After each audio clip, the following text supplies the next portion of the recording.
frente. Olha o elástico aí. Angel Maria ficou para trás. Pedro Rocha deixou o Luan livre na entrada da pequena área. Bonito gol. Grande jogada de Pedro Rocha. Luan, 1 pro Grêmio, 0 pro Zamora. Luan. O zagueiro Flores ficou paradão também. Tá aí a festa do Luan. Grêmio na frente. Luan.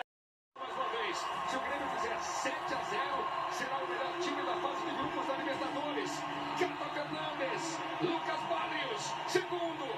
Grêmio 2, Zamora 0.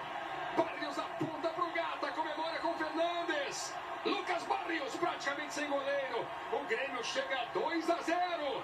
Edinho. E é o momento certo agora de realmente, se o Grêmio tem essa intenção e quer golear. Grêmio, Groy de joelhos. Luan na cobrança, bateu Luan. Gol!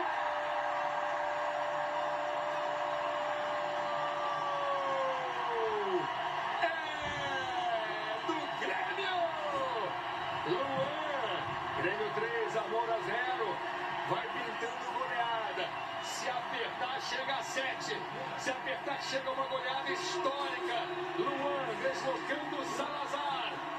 3-0 Grêmio. Vamos ver o apetite do Grêmio. Vamos ver se o Grêmio quer muito. Se apertar, chega uma grande goleada. O terceiro gol saiu com Luan. Luan deslocando o goleiro, comemorando com Gata Fernandes. 3-0. Importante também.